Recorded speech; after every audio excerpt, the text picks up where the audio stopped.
discussion around current events. This is Margaret Prescott, host of Sojourner Truth. I will be moderating the online event.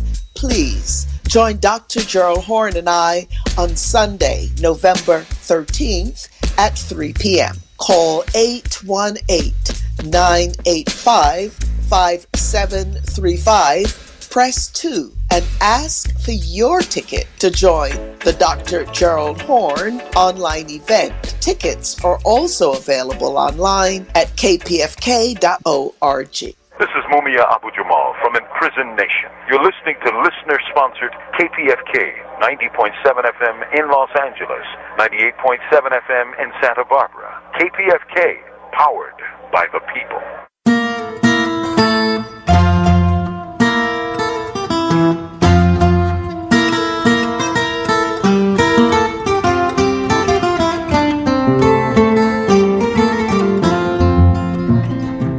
Good afternoon and welcome to another edition of Spotlight Africa. I am Assumpta Uturu. Spotlight Africa brings you news analysis and current affairs of the African continent, including global issues affecting Africa, the African diaspora, and the global south. Today we devote the hour to the impact of global realignment of forces on Africa and the global south, which seems to foster what was once called the South-South dialogue. It also realizes what the global South demanded in the 1970s for a new international economic order. It would have been, ironically, much better business for America and for Europe if they had facilitated instead of impeded the growth aspirations and infrastructure aspirations of Africa and Asia and beyond over the past 60, 70 years. They could have had continents and peoples who could be much more productive, who would be able to purchase the productions of the United States at higher quality goods. We could be purchasing from Africa higher quality finished goods as well if they had manufacturing, as many of the African leaders from the 50s and 60s had tried to do, like Kwame Nkrumah and others. The relationship between China and Russia presents what is now emerging as a different economic infrastructure. The Russian Foreign Minister Sergei Lavrov, in his recent speech to 23 Arab League member nations, was quoted as saying in an extract of the speech, begin quote, "We are beginning a new era, which would be a move towards real multilateralism, not to the multilateralism which the West tries to impose on the basis exceptional role of the Western civilization in the modern world. The world is much richer than just Western civilization. Who but not many of you representing the ancient civilizations should know this. And I think the movement is unstoppable," end quote. As this happens, Africa will move away from her current colonial prescribed economic status. Africa, historically, sub-Saharan Africa, has been fundamental to the global prosperity of the advanced countries. And Africa had a role to play. It has a role as a raw material producer. We will not allow sub-Saharan Africa to escape that. Okay, we do everything to keep sub-Saharan Africa where it is, also impoverished. It's absolutely vital for the prosperity of everyone. And this means all the economic structures, all the global institutions, and the economics we teach everyone is all designed to keep Africa exactly where it is. I am Assumpta Uturu. Stay tuned to Spotlight Africa here on KPFK 90.7 FM Los Angeles and streaming live on kpfk.org.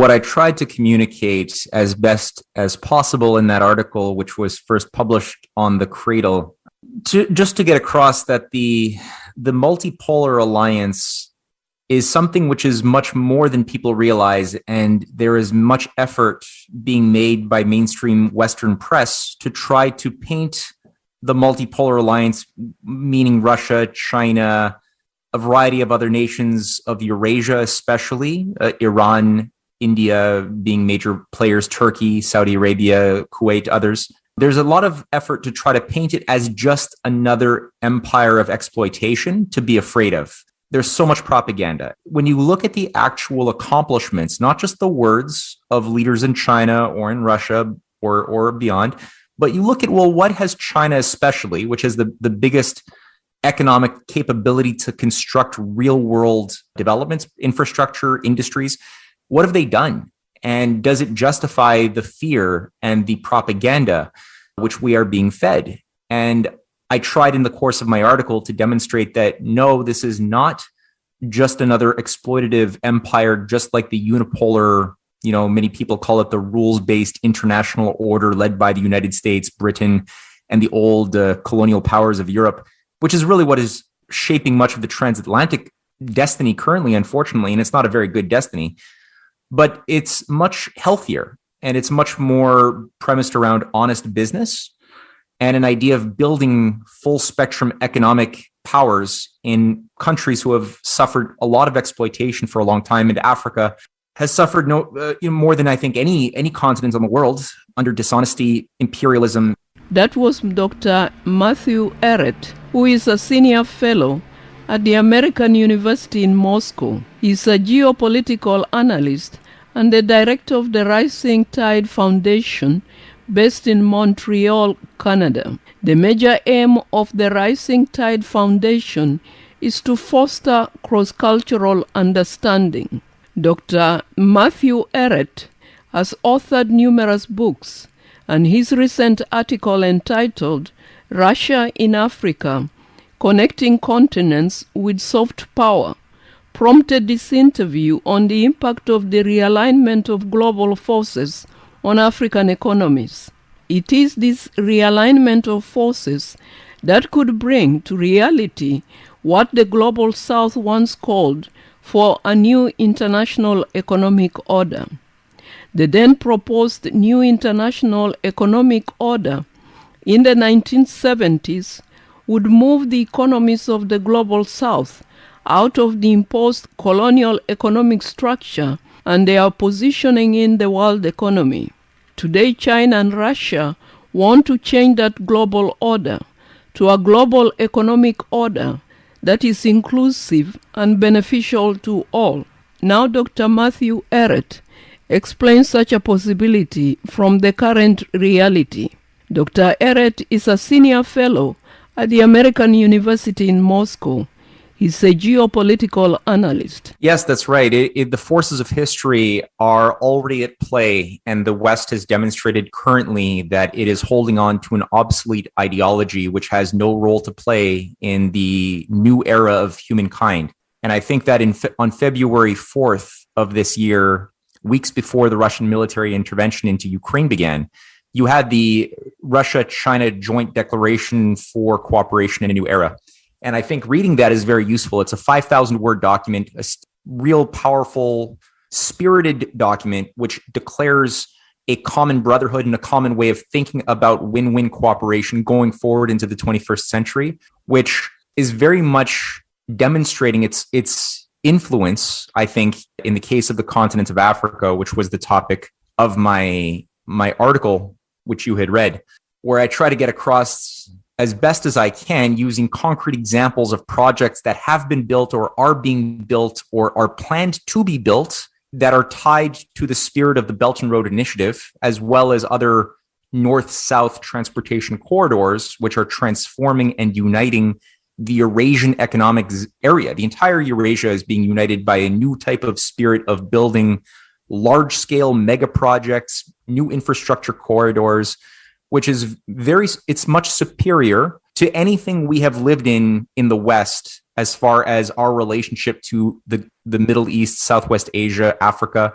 In the West, there's been a darker agenda since World War II, especially to destroy and subvert the aspirations of former colonialized nations to have economic independence. And we are seeing no evidence that those types of dishonest agendas are underlying the multipolar Russia-China alliance in especially Africa, where, again, I try to go through case studies of Ethiopia, Kenya, Sudan, Egypt, and beyond, just to demonstrate, well, what has been built? Are they just using words? Are they just giving money in order to create debt slaves, as we have seen under the IMF or the World Bank for so many decades?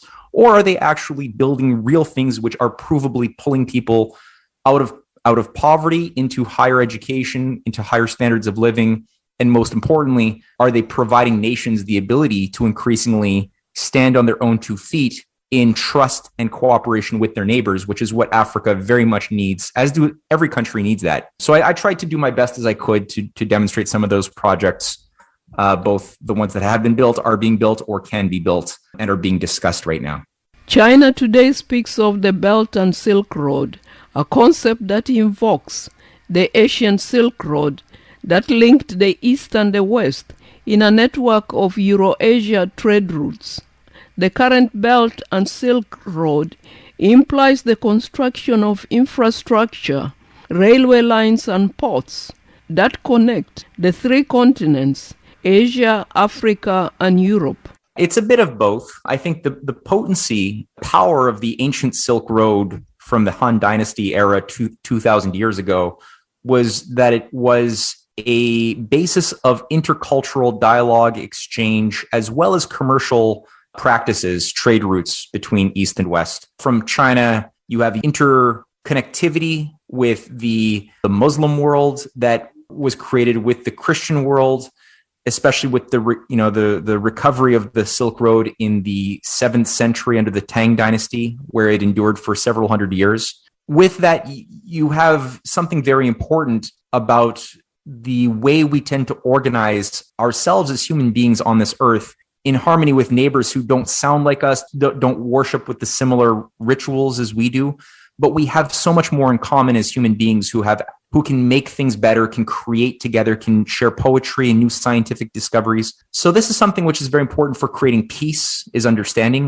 We tend to fall into the traps of going to war with our neighbors on behalf of geopolitical manipulation, usually when we are ignorant of our neighbors and their traditions, and it's difficult to respect them. So you have so many different points where the Silk Road idea has high value. And what China did, especially in 2013, was revive that old Silk Road concept, but with some 21st century advances, obviously. So it does involve intercultural dialogue, exchange, sharing, which is important, East and West, but it also involves high-speed rail, conventional railroads being built up with new transport corridors stretching from different points in China all the way through the mainland. Across one branch in the north is through Russia. Another one goes through Central Europe into the Caspian Sea, with ports that then unload goods from trains onto ships, which then bring them back onto trains in Turkey, which can go through into Europe. I think the most exciting lines are the southern routes that stretch from Pakistan. The China-Pakistan relationship is very important right now. And there's lines that go into Afghanistan that are increasingly coming online, into Iran, as well as from Iran into Iraq, into Syria, Lebanon, with ports that could then extend into goods going to and from Europe. We have branches that are also on the sea. So I discussed the land routes, but you also have sea routes, ports being developed all over the Gulf Coast region, as well as around Africa. Many of that involve Chinese funding because China has a great economic power through its central banking system that is nationalized, unlike many of the other countries of the West who have rendered their central banks relatively useless for long-term development because they're under the control of the IMF, the World Bank, and the City of London. In China, they always maintained a control, and thus they have the ability to emit large-scale credit for big projects with low interest, sometimes no interest. As we've seen now, China just erased the debts of 16 African nations who had received loans at zero interest. That's all been erased now. It's a very good act of goodwill. But so these ports are being built up all around Eurasia with even Arctic components that involve Russia. And as you mentioned, there's a north-south transportation corridor which is also synergistic. It was first announced in 2001 by Russia, Iran, and India. Because of the wars in the Middle East and geopolitical manipulations, it has received a much slower start. But what we have seen in the past 2-3 years is a real renaissance of that north-south corridor that stretches through Turkey, through Armenia, Georgia, into Iran. And it involves about 17 countries, ports in Iran, Bandar Abbas being one, but there's several ports that the goods that would be shipped from St. Petersburg, even more north now into the Arctic, would go to and from into India, which is moving more in harmony with the Belt and Road Initiative. So you have east-west and north-south. And finally, as I point out in my new article on Africa, many of the diverse projects that China has been working to build, other countries have been working as well. Egypt has done a lot of good. Some Gulf states as well are getting on board. In Africa are actually not separate projects. There is a unifying quality with major transcontinental African rail lines that have been discussed, as well as highway systems.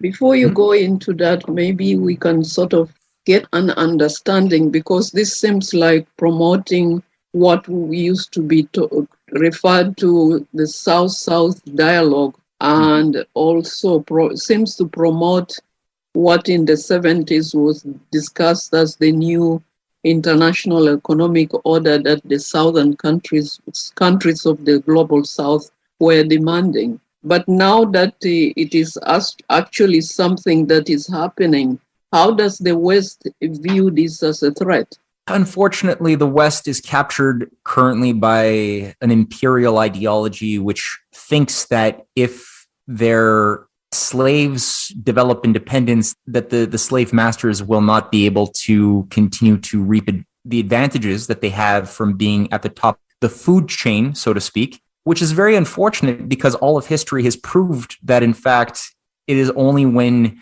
slaves they do capture and fight for their freedom that they can acquire the mental and physical skills to create real wealth. And it's actually much more preferable. It's better for business when you have thinking, hopeful, creative people who are participating in common projects. It would have been, ironically, much better business for America and for Europe if they had facilitated instead of impeded the growth aspirations and infrastructure aspirations of Africa and Asia and beyond over the past 60, 70 years.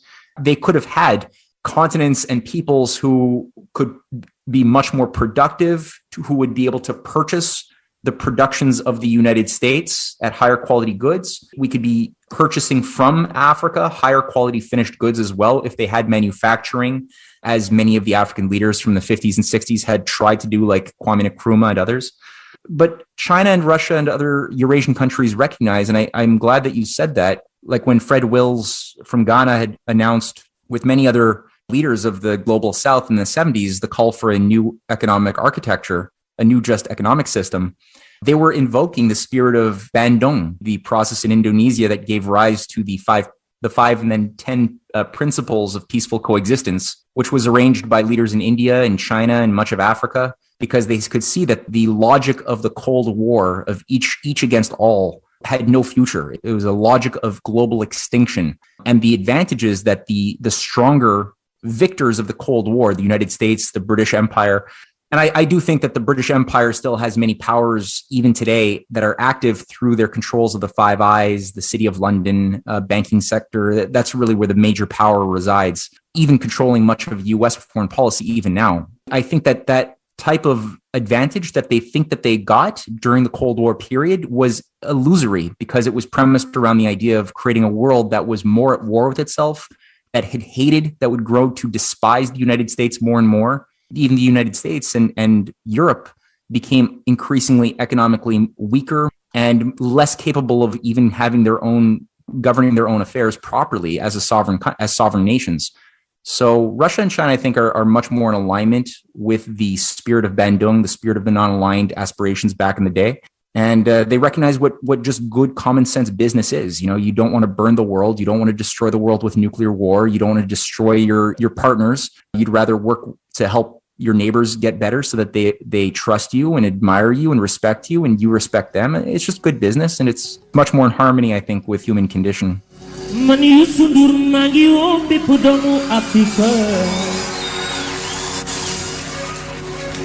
ñu bokku xalaat bokku gis-gis bokku yéene sans frontière boole sunu am ci liggéey nañu daje bañ a xajal kenn sunu diggante waratuñu nangu kenn ñëw di ñu féewale buy jiite réew foog ne la fa nekk yow yaa ko moom nit bu dëgër dala war a fekk nga bëgg sa réew te sàkku dimbal nekk fekk loxol borom. We Africa.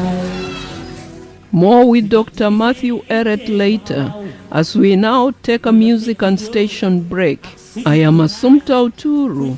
You are listening to Spotlight Africa here on KPFK 90.7 FM Los Angeles and streaming live on kpfk.org.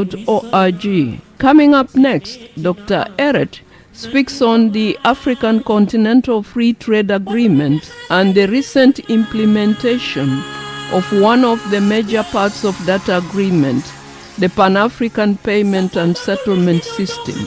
Dr. Ehret refers to the Pan-African Payment and Settlement System as Dedollarization of Africa.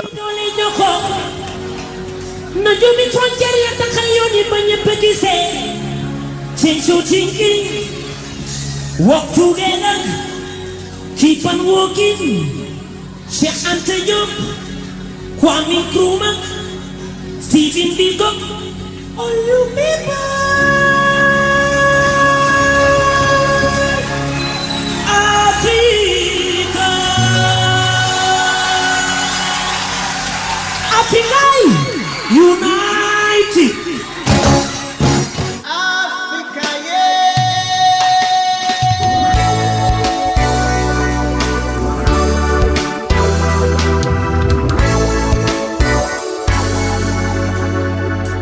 DJ Namde from Radio Aphrodisia. Join us every Saturday as we nice up your weekend. It's all about music from Africa and the African world. Radio Aphrodisia, 4 to 6 p.m. is Champeta Criolla from the coast of Caribe, Soca Calypso, Juju Music, Musica Afro-Cubana, Cha-Cha-Cha, Afrobeat Highlife. It's all in the mix. Radio Aphrodisia, Saturdays, 4 to 6 p.m. showtime. Tune in.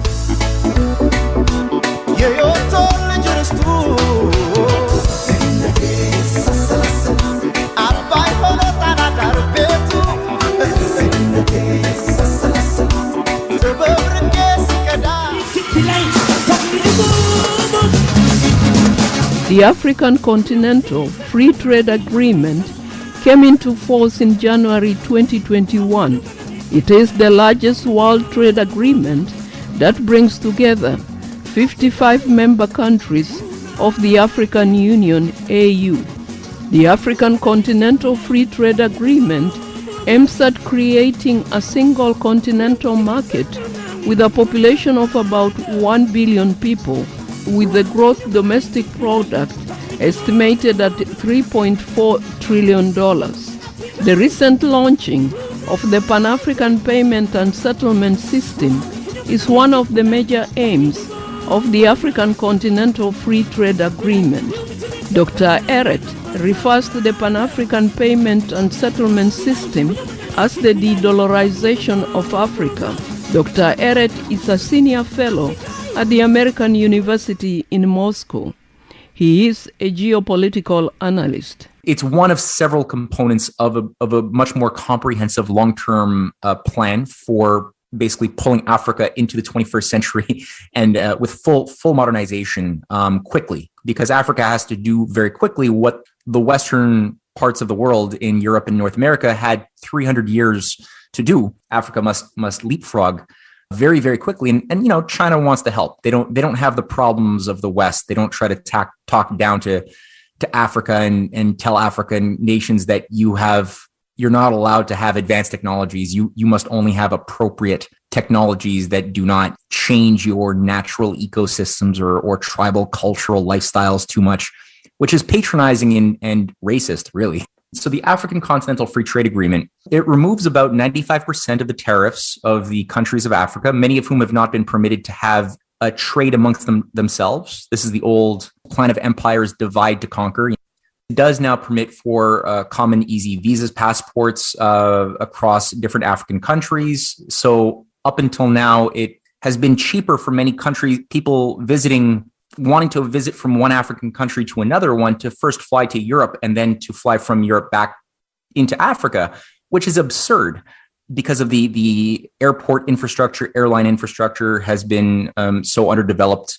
The logistical infrastructure to provide for easy passport delivery and finalizations have been very, very poor.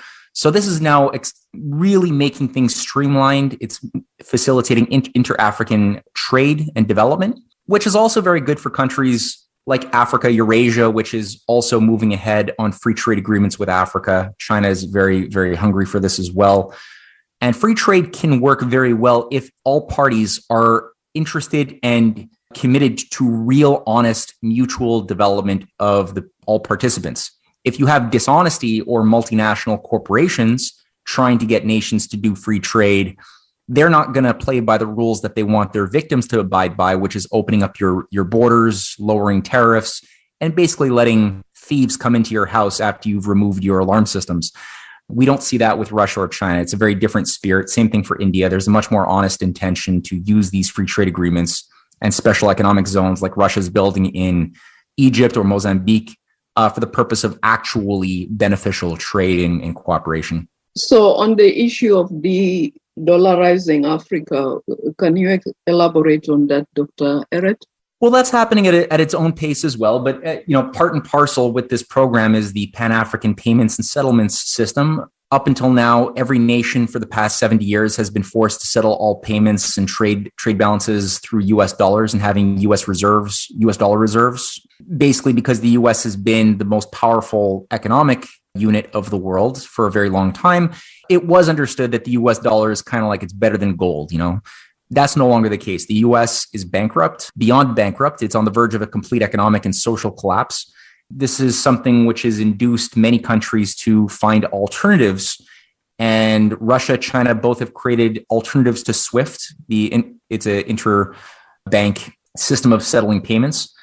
So China has their own, Russia has their own, which allows for trade balances to be settled in local currencies, yen, renminbi, as well as ruples. India and Russia have similar deals to settle trade in rupees and ruples. Now with the Pan-African Payments and Settlement System, local currencies can increasingly be used as well, not just US dollars. So it's not powerful yet, but it's growing, and it's growing very fast in conjunction with the Eurasian alternatives at the same time. In light of the realignment of global forces, the United States is trying to force African countries back to its camp. And this was the aim of the United States Secretary of State, Antony Blinken's recent visit to key African countries. In South Africa, Secretary Blinken received what some call a lecture from the South African Foreign Minister, Naledi Pandor. To come in and seek to teach a country that, we know how democracy functions, and we've come to tell you, you do it, it will work for you. I think it leads to defeat. So we need to think in different ways. I also think that one of the lessons we also need to learn and perhaps draw lessons from, one of the experiences we should draw lessons from, is the reality that there has been a lot of external interference in Africa. And a lot of that external interference has fueled conflict in many African countries, has supported opposition groups against liberation fighters, and so on. You know the history, perhaps better than myself. This is a reality. In my view, while there may be concern about Wagner Group or Van Dijk, which is another security group which was in Mozambique, There's also a concern about countries that have mineral interests in African countries and are there as a destabilizing force. So I think we need to look at the full plethora of problems that give rise to insecurity, bad governance, and the absence of democracy on the African continent. It's not a one-country problem. It's a world phenomenon which results from Africa's rich mineral wealth that has made it a significant target of external players that don't always have the interests of Africa at heart.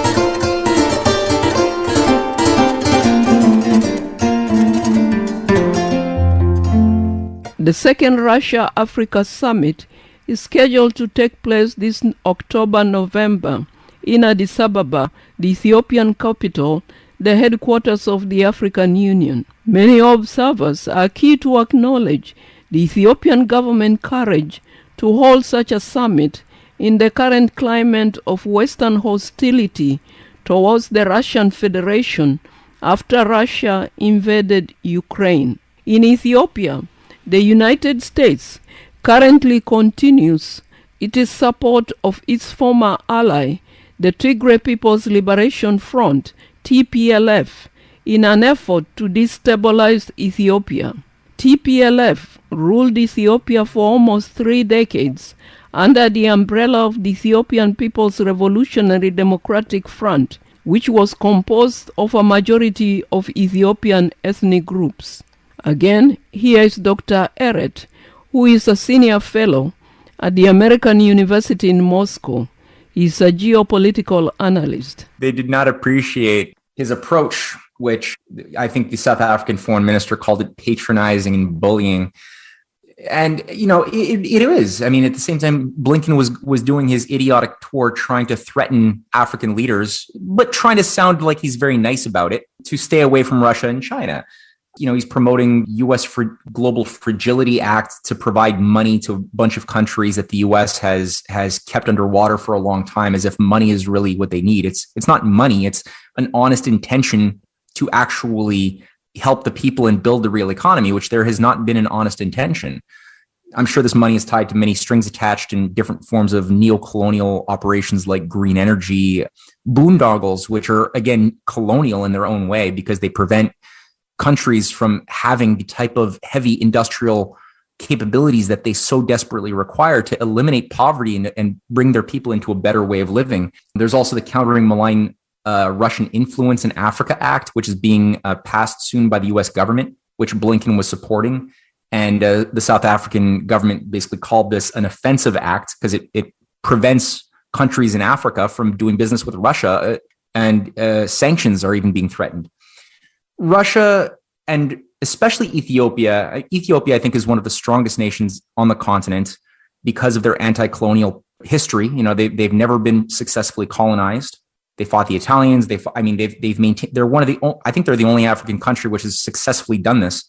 And because of that fight, they have a tradition and an economic independence, a power to build things like the Grand Renaissance Dam, which is an important driver for a complete African renaissance. It's a 6,000 gigawatt self-funded mega project, the likes of which we've never seen on the continent, which would be a driver for not just benefiting Ethiopian industrial hopes and aspirations, as well as civilian electricity, which is vital in the Horn of Africa, but also Sudan would benefit, Egypt, Kenya, so many countries, every country would benefit by this. Russia is helping by a variety of ways. They have a military technology and training agreement with Ethiopia. So does China has a military agreement to protect BRI projects like the Addis Ababa-Djibouti Railway, which has been built, and there's new extensions that can connect that into Rwanda, where other railway already has been built, largely with the help of China. I mean, there's intercontinental railway, which is very inspiring that China was really assisting with a lot. Russia is helping as much as they can. So yes, there will be a second Russia-Africa summit, which will follow up from the 2019 summit. COVID-19 disrupted a lot of the flow that was begun in 2019 when the heads of the Russian atomic energy sectors had meetings with almost every, I think there was 40 African leaders who they met with to discuss and advance projects for helping Africa attain nuclear power in as many countries as possible, which the West has been preventing for a long time due to what I call technological apartheid. It's only South Africa that has had nuclear power because they were under apartheid racist rule for a long time. So they were allowed to have it, but no one else was. So Russia doesn't think that way. Putin gave a speech calling for the lighting up of Africa.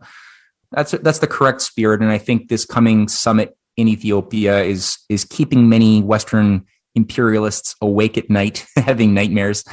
And Blinken and Ursula von der Leyen and many other technocratic puppets in the West are being deployed to Africa to try to threaten, bribe, do everything they can to keep Africa under the control of the City of London and Wall Street. But I don't see that they're not being very persuasive or seductive these days. I don't see it working. Yeah, because Africans have something to contrast. 500 years of history and recent years of exploitation that you have given us so much aid and we still remain the same. So that's kind of something that it's hard to sort of explain. Yeah, that the US will and the West will try their best. But I think the Russians are determined, and I think the Africans have to be committed and say this is what we need to do rather than being dictated and given an ill advice that actually works against their interests. Yeah. Absolutely. And, many African countries, I think 16 or maybe 20, refrained from voting at the UN against Russia regarding the situation in Ukraine. That was a major, coordinated, courageous point of resistance as well, where they stood together and they said, we're not playing into these idiotic games. The West destroyed Iraq, they destroyed Syria, they destroyed Afghanistan, and now they're crying crocodile tears over a situation in Ukraine, which is very different. There's no shock and awe. There's no destruction of mass civilian targeting the way the US did under NATO, bombing Libya. None of that. It's a very different situation, and it has much more to do with the fact that NATO has been growing and encroaching upon Russia's perimeter for decades, while installing an anti-Russian missile shield, which is openly discussed, and installing puppet regimes that are full of literally Nazi fascists, as we see with the governing structures of what came in 2014 in Ukraine, under the control of the CIA, the National Endowment for Democracy, Victoria Nuland. I mean, Russia was provoked, and they were pushed into a corner by an aggressive, dishonest agency in the West. And I think, the African nations who have been so manipulated and abused by this same agency recognize that now's the time to take a stand. And the fact that you have such a strong economic and military intelligence capability coming out of both the Russia-China mutual alliance, it's given them a power to do things they could never have done beforehand, which is lighting up, I think, I hope, a very bright and positive future. Yeah, it is. When one thinks of being able to travel by train from Dakar to Djibouti, I can't wait to get on board on that train. Me too. No, it's amazing, and I have many friends who have already traveled a lot in Kenya as well on the Mombasa-Nairobi rail. It's a smooth, very affordable, high-quality rail system that has been built with China's help. And industrial corridors, agricultural corridors are being created along the way. And this is easily going to extend up into Ethiopia. And there's so many things that have been moving forward. China is already helping on the western side in Senegal, building up high-speed rail. This is obviously part of a much broader design, and you see it with the African Integrated High-Speed Rail Network that involves 9 lines. Some of them are high-speed, some of them are standard electric railways. But it's beautiful. It's really a very strong vision for the future. So I'm looking forward to traveling on this too. But I would like to understand why Russia and China have taken this type of approach that is contrary to the West. I'm pretty sure it's not, their interests are there, I'm sure, but there has to be something else that they're looking at things differently rather than the way the West the lens that the West wears?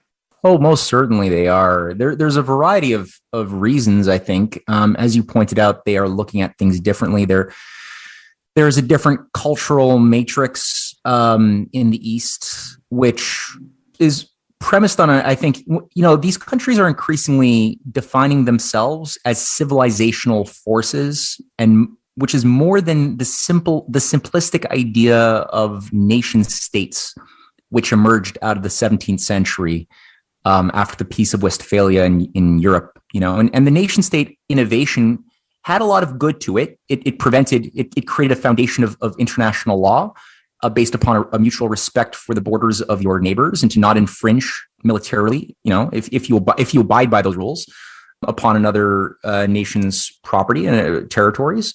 But there's some problems with it too. There's not an appreciation for the deeper cultural continuity of peoples and societies through the simplistic idea of nation states as geographical entities. Whereas India, China, Russia increasingly are awakening a deeper appreciation of that.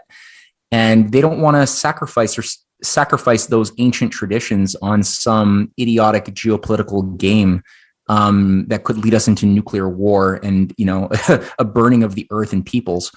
So they're playing it much more wisely. I think they're appreciating the historical forces much more than the West is. And they know that, anytime the West has benefited or emancipated its people towards a better way, abolishing slavery in the 19th century, which was a fight, anything like that was because the West at different times had leadership, which brought us into harmony with natural law. It's not just man's law. There's also man's law, they say, is only good to the degree that it conforms with God's law. And that used to be, people in the West used to be more sensitive to that reality. And we've lost that in the world of Hobbesian, my might makes right type of thinking. Whereas in China, you still have a concept of the mandate of heaven, that the laws, economic and political of a society are only legitimate under the Confucian and even Buddhist worlds if it coheres with the mandate of heaven, and otherwise the law is not just. Russia has an Orthodox Christian connection, which also sees very similar principles, and India has something similar, and many African countries feel the same way. Yeah, I think that there's a certain appreciation for principles and the idea that if humanity is going to manifest our true natural potential, we have to abide by certain laws, higher laws, even if they're not written down.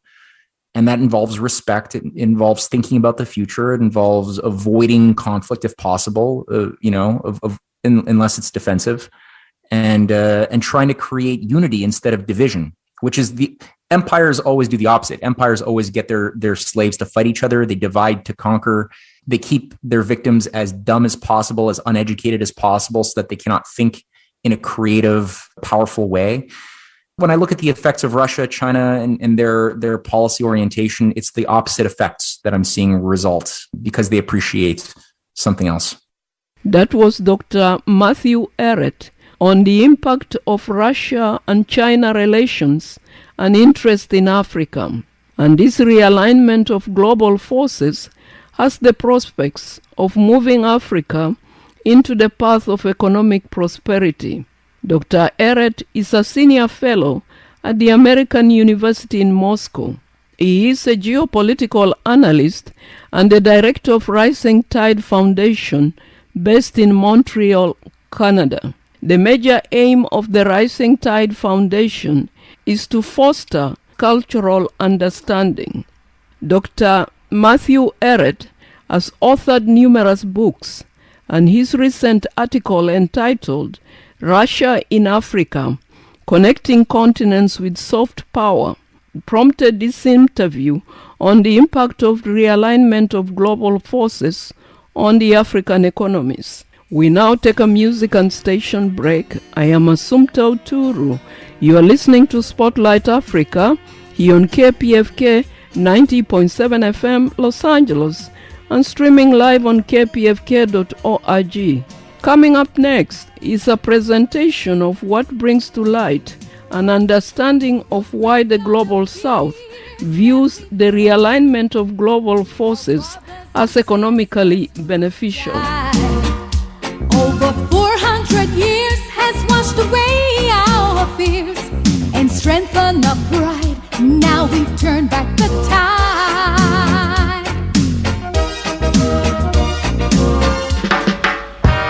Hi everyone, I know you've heard our fundraisers and likely thought, yeah, I should likely give something back to KPFK. Well, now's the time to do it. We all understand the value of separating luxuries from necessities and deciding what's truly essential. KPFK is one of those essentials. We provide in-depth, cutting-edge, intelligent coverage, and it starts with our amazing staff and volunteer programmers and with your financial support. Contributions from our listeners add up to the largest share of funding that pays the bills here at KPFK. This is Margaret Prescott, host of Sojourner Truth, encouraging you to become a KPFK Sustainers Circle member now. A sustaining contribution of just $20 or more a month is one of the most popular levels for our donors, and it takes just minutes to contribute. Just go to kpfk.org/support, then click Sustainers Circle or call 818-985-2711. Thank you so much for your donation to KPFK, radio powered by the people.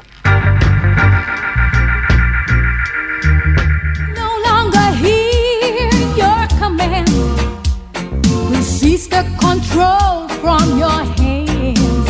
We fan away the flame of our anger and pain, and you feel ashamed of what to do in God's name.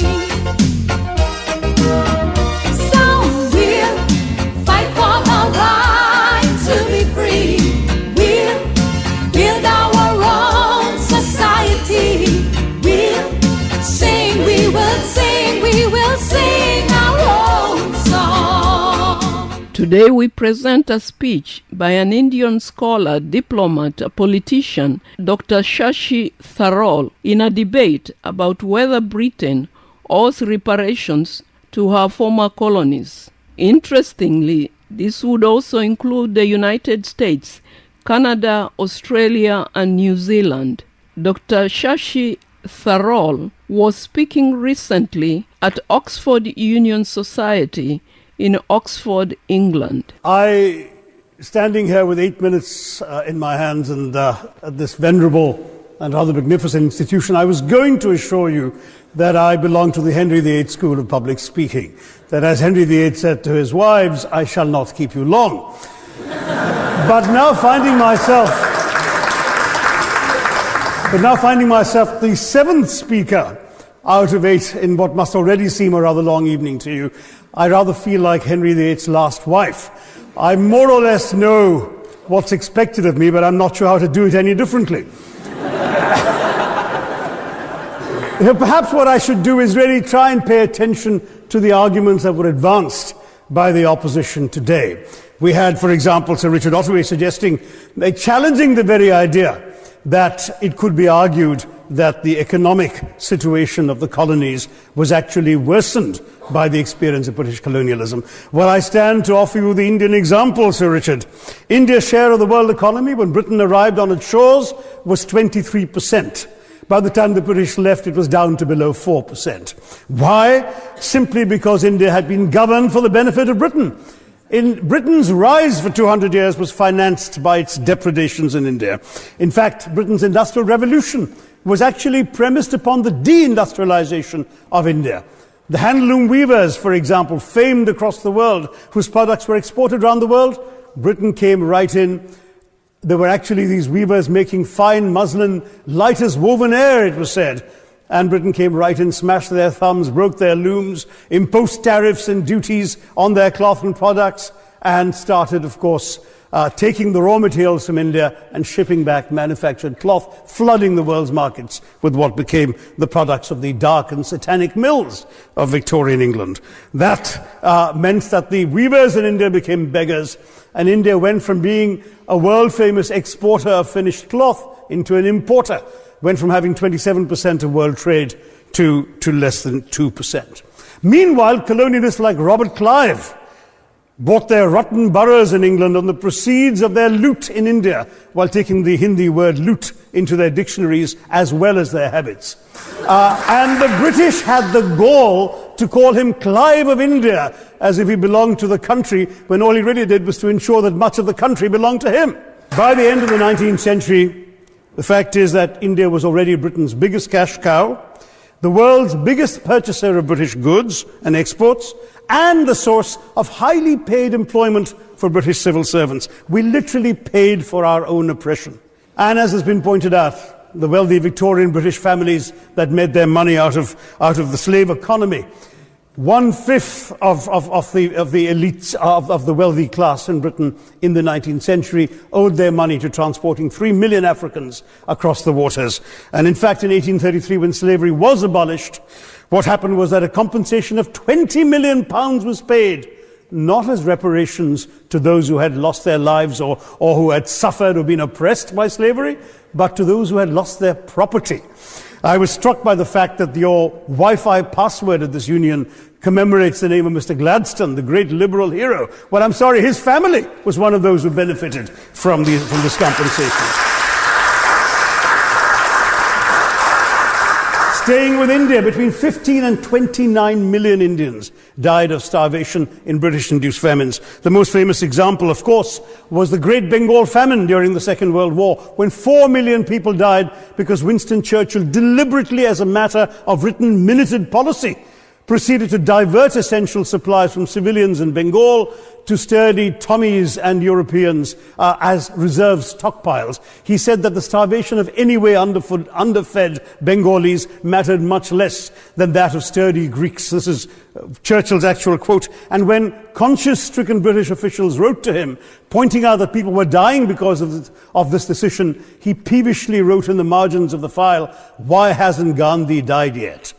So all notions that the British were trying to do their colonial enterprise out of enlightened despotism, to try and bring the benefits of colonialism and civilization to the benighted heathen. I'm sorry, Churchill's conduct in 43 is simply one example of many that gave a lie to this myth. As others have said on the proposition, violence and racism were the reality of the colonial experience.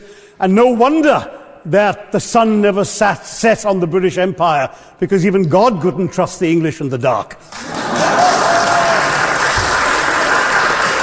Let me take World War I as a very concrete example, since the first speaker, Mr. Lee, suggested these things couldn't be quantified.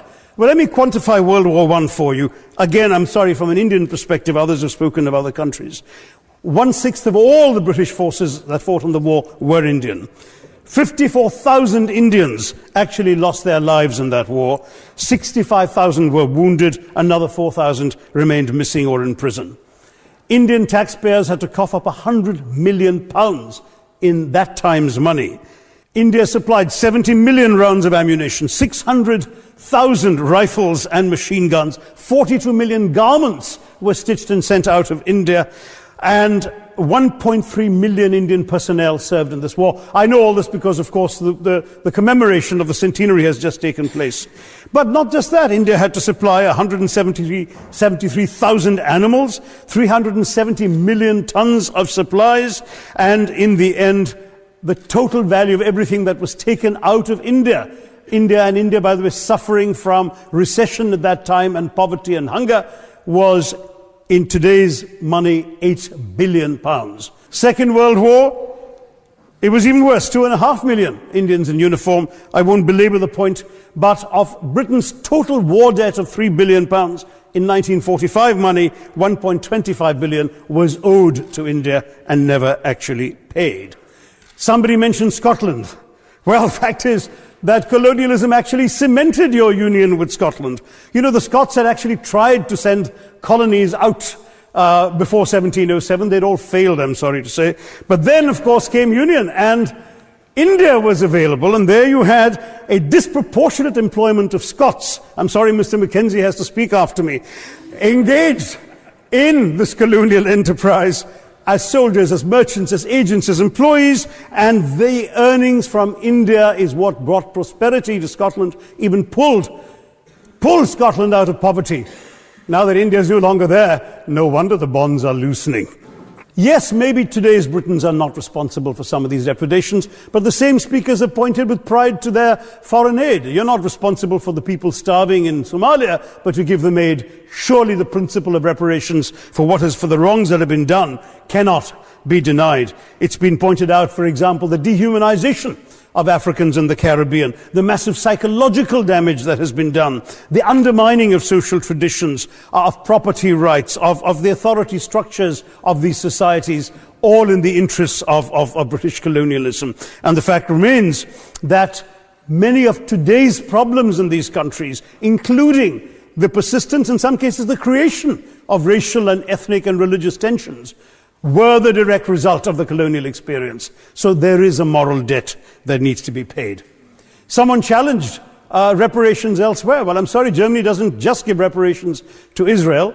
It also gave reparations to Poland. Perhaps some of the speakers here are too young to remember the dramatic picture of Chancellor Willy Brandt on his knees in the Warsaw Ghetto in 1970. And there are other examples. There is Italy's reparations to Libya. There's Japan's to Korea. Even Britain has paid reparations to the New Zealand Maoris.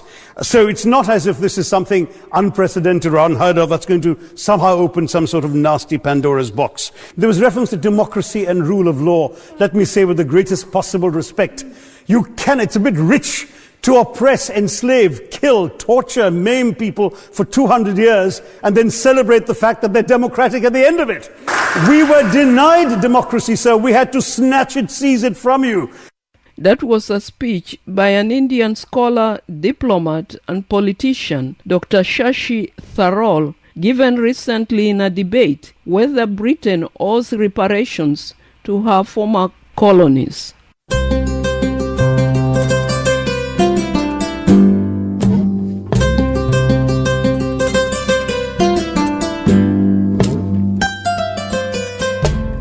The voice that you heard earlier on at the beginning of the program about Africa's prescribed colonial economic status was that of Professor Howard Nicholas.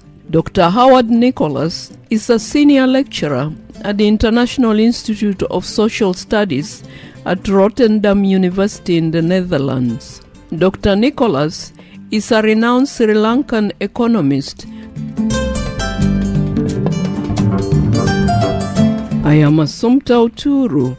We've now come to the concluding moments of our program. Thank you very much for listening.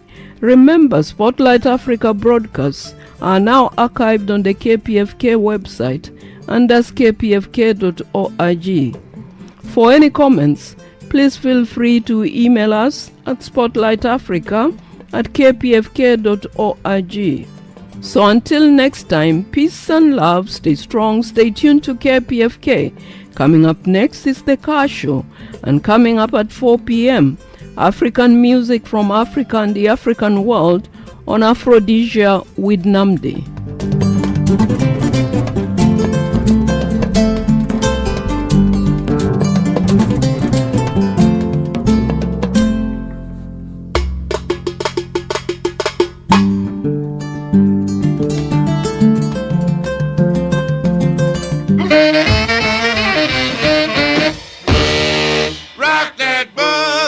Get your rocking shoes, we're gonna rock and roll.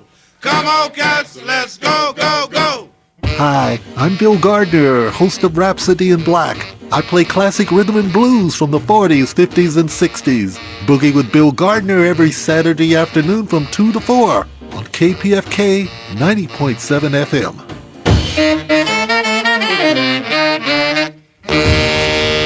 Rock that boogie. The colors of fall include the leaves changing to a beautiful burnt orange. If your car is turning the same color, it may be time to donate it to the Vehicle Donation Program at area code 877-573-5288 or area code 877-KPFK-AUTO. We'll get your car picked up and sold. The proceeds will help keep the quality of programming coming to you throughout the fall and winter. Just give us a call at area code 877-573-5288 877-573-5288. That's area code 877-KPFK-AUTO. We'll take care of everything. Or donate online at kpfk.org and click on Pledge Support.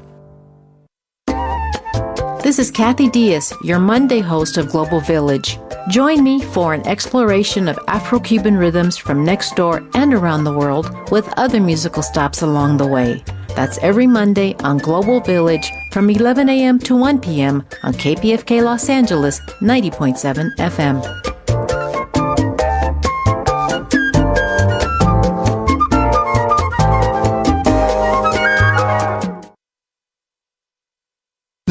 .7 KPFK Los Angeles.